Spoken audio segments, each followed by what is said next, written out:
Ini penting. Mengapa penting? Karena mohon maaf, nabi-nabi sampai Nabi Isa itu sampai Nabi Ibrahim, tapi tidak melalui jalur kakek neneknya Nabi Muhammad. Kenapa? Karena Nabi Isa dan Nabi Muhammad ayahnya sama-sama di Ibrahim, tetapi setelah dari Ibrahim terbagi dua. Ibrahim punya 2 anak. Betul? Anak pertama namanya Ismail, anak kedua namanya Ishak. Dari Ishak ini lahirlah Nabi Yakub. Dari Nabi Yakub itu terus lahir para nabi. Ayo sebutkan setelah Nabi Yakub, Nabi siapa? Nabi siapa? Setelah Nabi Yakub, Nabi siapa Bunda?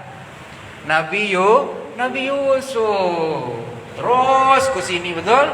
Nabi Musa, Nabi Harun, Nabi Daud, Nabi Sulaiman, terus sampai Nabi Isa. Semuanya itu adalah anak turunan Nabi Ibrahim dari jalur Nabi Isa. Nabi Muhammad tak tersebut. Betul? Nabi Muhammad tak tersebut. Jadi orang Yahudi bertanya, Muhammad ini dari mana jalur kenabiannya? Paham? Jalur kenabian Muhammad itu dari Ibrahim. Buktinya apa? Toh ada prasasti kakinya. Jadi prasasti kaki Ibrahim itu bukan baru ditemukan kemarin, Pak. Udah menjadi cerita leluhur orang Quraisy. Paham, Bu? Jadi kenabian Nabi Muhammad itu tak terbantahkan. Buktinya apa? Nabi Ibrahim pernah singgah di Makkah. Oh, ini yang penting. Maka dihormati oleh kita, wattakhadhu mim maqami Ibrahim musalla. Betul lah, silakan kalian buat sholat di situ.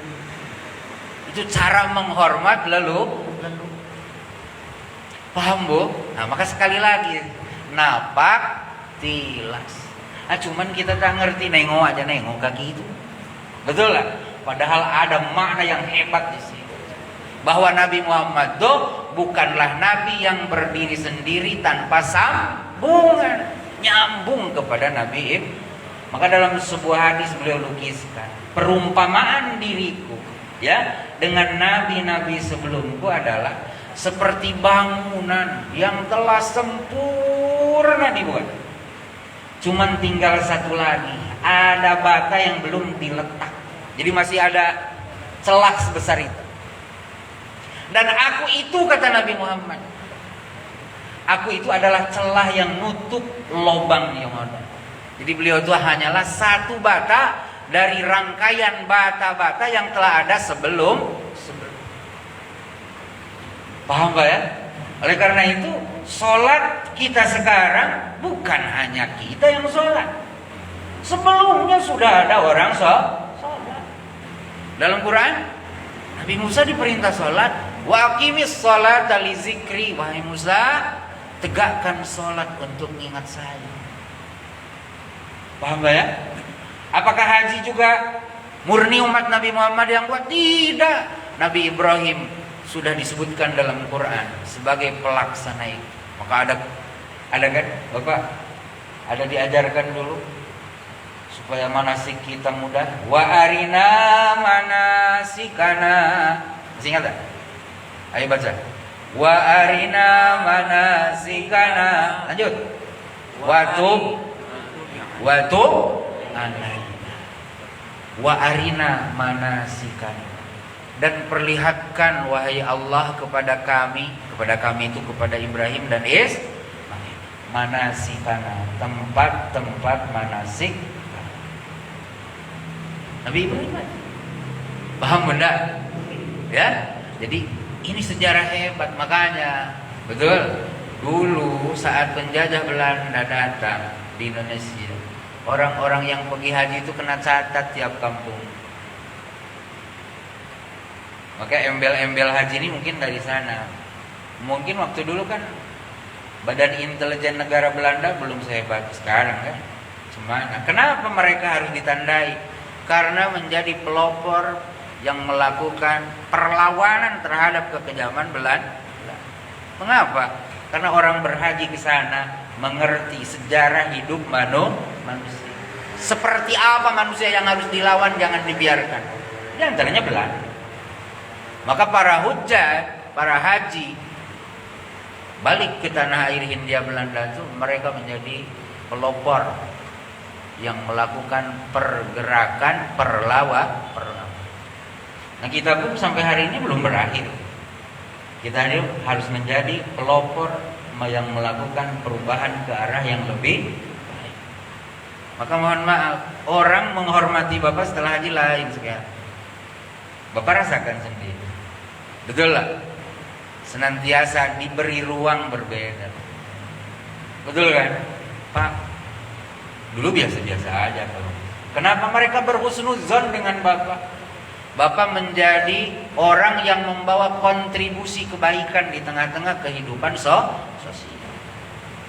Maka nanti akan menjadi gunjingan orang, Bu, kalau justru ibu yang kelahi. Betul lah. Haji aja pergi, kelahi tak berhenti. Nah, betul lah. Betul lah. Kalau Bapak masih ngeluyur malam, itu orang komennya lain. Haji tak guna. Betul lah. Ini penghargaan. Dan ini bukan hanya untuk kita, ini sudah berlanjut dari orang-orang yang ada sebelum kita. Oh, sejarah nih. Betul lah, sejarah. Nah, Makom Ibrahim, Ka'bah sudah kan? Makom Ibrahim. Terus maju ke sini, ibu ketemu apa? Hijir Ismail. Apa arti hijir? Hah? Hijir itu apa artinya? Kamar. Kan di Quran ada surat Al-Hujurat. Apa artinya Al-Hujurat? Kamar. Kamar. Hijir itu kamar. Jadi hijir Ismail itu kamarnya Nabi Ismail. Jadi Nabi Ismail itu rumahnya itu di samping Ka'bah semua. Dalam Ka'bah. Maka nyentuh hijir Ismail sah tak tawaf Bapak? Ayo jawab. Lagi tawaf belum sempurna 7 masuk ke dalam hijir Ismail. Jadi tak tawaf Bapak? Enggak. Ayo, ada yang itu tak kemarin? Ada tidak? Belum 7 putaran masuk ke hijir Ismail. Belum haji toh? Belum haji. Kalau dah 7 putaran boleh baru masuk. Nak sholat situ sila. Apa maknanya Pak? Nabi Ibrahim itu kan nitipin putrinya sama nitipin putranya sama istri beliau. Beliau balik lagi berdakwah ke Palestina. Artinya apa? Nitipin anak tuh ke manusia, iya. Ke Allah juga, iya. Maka jangan jauhkan anak dari Baitullah. Jangan jauhkan anak dari Baitullah. Apa Baitullah? Rumah Allah. Rumah Allah ada di mana-mana? Ada. Ini salah satunya. Maka dalam sabda disebutkan majtama'a qaumun fi baitin min buyutillah. Kalau Bapak ngerti bahasa Arab, bait itu mufrad, buyut jamak. Tidaklah ngumpul sekelompok orang di satu dari sekian banyak rumah-rumah Allah, membaca Quran di dalamnya, mempelajari Quran di dalamnya, melainkan akan turun ketenangan ke tengah-tengah mereka. Maknanya kita melihat hijir Ismail berarti kita melihat konsep pendidikan Ibrahim. Paham benar? Coba hijir Ismail dengan Ka'bah nempel tak? Nempel tidak? Nempel. Masa tanah Pak? Nempel. Paham Bu? Ya jarak-jarak segini wajar toh. Tapi itu bagian dari Ka'bah. Bagian dari Ka'bah. Ismail itu ditinggalkan Ibrahim di Makkah, masih bayi merah. Dan beliau diperintah oleh Allah untuk kembali berdakwah di Palestina. Menangis kita. Cerita perpisahan bapak, anak dan istri. Siti Hajar tuh nanya ketika Nabi Ibrahim pulang meninggalkan mereka berdua, membelakangi kan, beliau manggil, ya Ibrahim, siapa yang menyuruhmu meninggalkan kami di sini? Apa jawaban Ibrahim? Allah Hajar. Apa jawaban Hajar? Kalau Allah yang menyuruh engkau, maka dia tidak akan membiarkan dan menyia-nyiakan kamu. Sanggup dah ibu ditinggalin begitu sama suami? Belum tentu. Paham dah? Masih orang merah, bayi merah. Makanya Ibrahim membuat kamar Ismail itu nempel dengan bayi itu. Maknanya apa Pak? Ya, lepas haji kita harus punya perhatian terhadap anak nih. Ada tak kontribusi kita dan mereka dengan masjid? Itu kan? Berebut kita masuk ke Hijri Ismail tuh, betul? Sampai sakit badan saya. Untung ada orang-orang besar kan bantu kita. Digini gitu. Padahal pelajaran terhebatnya itu, pindahkan Hijri Ismail itu ke Tanjung Pinang. Masukkan anakmu ke kamarnya itu. Paham bunda? Awas, baru Hijri lanjut. Saya masih semangat, tapi kalau yang dengar tak semangat, saya nak berhenti ini. Masih lanjut, jam 5 kurang 10 loh. Lanjut sampai jam 5 ya. Karena ada makanan tuh bahaya kalau tak dimakan. Saya tengok kemarin bersemut, makanan tuh gara-gara kelamaan ditaruh situ. Betul lah. Tengok sekarang ada semutnya dah. Nah gitu. Belum ada ya. Bu Haja, geser depan sedikit. Sebentar lagi Bu, ada makanan enak situ. Oke bunda ya. Jadi Hijri Ismail tuh pindahin ke Tanjung Pinang. Maknanya apa? Ikat anak kita dekat Hijri Ismail. Nempel ke Ka'bah. Maknanya tempelkan mereka ke masjid. Kalau Baitullah dekat Makkah namanya Ka'bah, kalau Baitullah dekat suka berenang namanya Masjid Al-Uswatul Hasanah. Ini baitun min buyutillah. Baitun, satu rumah dari sekian banyak rumah-rumah.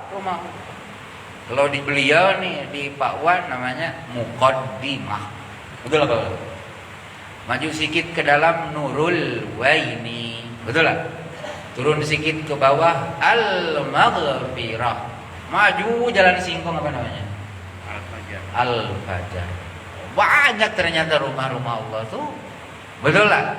Nah bunda, saya dan kita semua yang sudah pernah mengunjungi Baitullah, Ka'bah tuh nempel dengan kamarnya Ismail. Cuman tak ngeh waktu itu, betul lah Pak. Ingatnya bulat aja, setengah lingkaran kan. Ternyata itu harus dibawa untuk nyimpan anak kita, cucu kita, agar tumbuh besar kayak Ismail. Nah, Nabi Muhammad itu nyambungnya kepada Nabi Ismail. Oleh karena itu maka seluruh nabi-nabi bermuara pada akhirnya di Nabi Ibrahim. Oleh karena itu sampai hari ini sesuai janji Quran, seluruh umat manusia bangga dengan Ibrahim. Yahudi bangga, Nasrani bangga, kita apalah. Betul lah? Sampai Yahudi mengklaim Ibrahim itu adalah beragama Yahudi. Orang Nasrani pun mengklaim Ibrahim itu beragama Nasrani. Quran membantah. Cemana kalian punya akal? Yahudi dulu apa Ibrahim dulu? Isa dulu apa Ibrahim dulu? Ya Ibrahim dulu. Ngapa pula yang duluan lahir harus beragama, yang datang kemudian? Maka dibantah oleh Quran. Makana Ibrahimu Yahudiyan wala Nasraniyan walakin kana hanifan muslima wa ma kana minal musyrikin. Gitu Pak. Bukan sejarah saya bilang. Ibrahim itu bukanlah Yahudi. Ibrahim itu bukanlah Nasrani. Ibrahim itu adalah orang yang lurus. Orang yang berserah diri dengan Allah. Dia tidak pernah mempersekutukan Tuhan dengan apa. Nah ini yang harus kita bawa balik ke Tanjung Pinang. Jangan klaimnya Yahudi. Betul lah? Jangan klaimnya Yahudi. Tapi intisari dari ajaran Ibrahim itu apa? Kana musliman, kana hanifan, lam yakun minal musyrikin. Paham Bunda? Jadi ibu, saya, kita semua Pak Haji boleh beruswah hasanah kepada Nabi Ibrahim dalam hal hanifan, musliman, wa ma kana minal musyrikin. Cuma kita klaim-klaiman kayak Yahudi, betul lah. Karena ternyata Yahudi dengan Ibrahim ini bertolak belakang, punya ajaran. Kalau beliau musliman, apa yang Tuhan turun diterima, tak banyak tanya. Betul lah. Kalau Yahudi banyak membantah. Bahkan saking tak senang dengan apa yang Tuhan perintahkan, Rasul pembawa perintah pun dibunuh. Nabi Zakaria dibunuh. Nabi Yahya dibunuh. Bahkan Nabi Isa pun mereka coba bunuh. Cuma Tuhan selamatkan, diangkat ke langit. Dan nanti janji Nabi Muhammad, Nabi Isa akan turun ke muka bumi di akhir zaman. Kita tunggu. Mau menunggu Nabi Isa? Atau ninggal duluan? Ninggal aja lah duluan, betul lah. Teruk nanti. Takutnya hidup sebelum Nabi Isa datang. Dajjal. Mending kalau sukses. Kalau ikut Dajjal teruk gitu. Betul lah. Udahlah ya Allah, matikan sebelum Nabi Isa dah. Betul lah. Oke, belum kita masuk ke dalam sikit. Ada apa di situ? Jam. Cuma dah jam 5. Betul lah. Masuk lagi sikit. Sofa Marwah. Betul lah. Terbang sikit pakai terbang kok. Jalan sikit pakai bas Arafah. Betul lah. Jalan kaki sikit Muzdalifah. Jalan sikit Mina. Jalan sikit Jamratul Aqabah. Ini cerita semua toh. Harus tahu. Betul lah. Tapi tak cukup waktu. Betul. Nah, kita insya Allah di pekan yang akan datang ketemu lagi. To be continued. Insya Allah. Demikian Bu Haja, Pak Haji semuanya. Saya mohon maaf ya kekurangannya.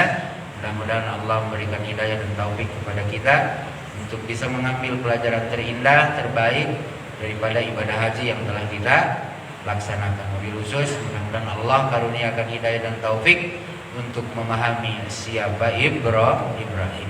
Subhanakallahumma wabihamdik, asyhadu an la ilaha illa anta, astaghfiruka wa atubu ilaik. Assalamualaikum warahmatullahi wabarakatuh. Waalaikumsalam warahmatullahi wabarakatuh. Ya.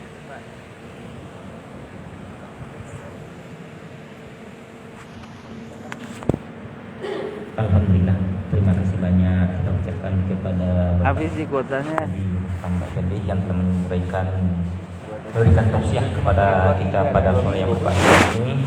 Mudah-mudahan apa yang beliau sampaikan dapat kita simak dan dapat kita amalkan keseharian kita. Amin amin ya rabbal alamin.